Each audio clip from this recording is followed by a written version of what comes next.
কান্নাকাতর গরু ও দয়ালু সাধু বাবা।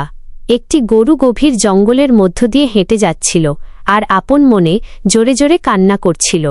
ঠিক তখনই সেই জঙ্গলের পাশ দিয়ে এক সাধু বাবা হেঁটে যাচ্ছিলেন। গরুর এমন করুণ কান্নার আওয়াজ শুনে সাধু বাবার মনে দয়ার উদ্রেক হল। তিনি গরুর কাছে এগিয়ে গেলেন এবং পরম স্নেহে জিজ্ঞেস করলেন, তুমি এমন করে কান্না করছ কেন?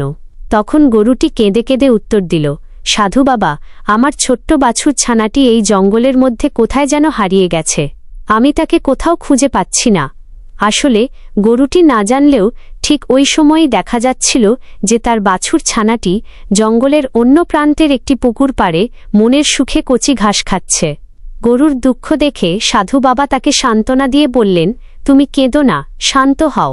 আমি এখনই তোমার বাছুরকে তোমার কাছে এনে দিচ্ছি। এই বলে সাধু বাবা চোখ বন্ধ করে মনে মনে এক অলৌকিক মন্ত্র পড়তে শুরু করলেন। মন্ত্র পড়ার কিছুক্ষণ পরই অলৌকিকভাবে সেই বাছুর ছানাটি হেঁটে হেঁটে ঠিক সেখানে এসে হাজির হল। নিজের হারিয়ে যাওয়া সন্তানকে চোখের সামনে ফিরে পেয়ে গরুর আনন্দের সীমা রইল না। সে সাধু বাবার প্রতি কৃতজ্ঞতায় ভরে উঠল এবং তাকে অনেক অনেক ধন্যবাদ জানাল।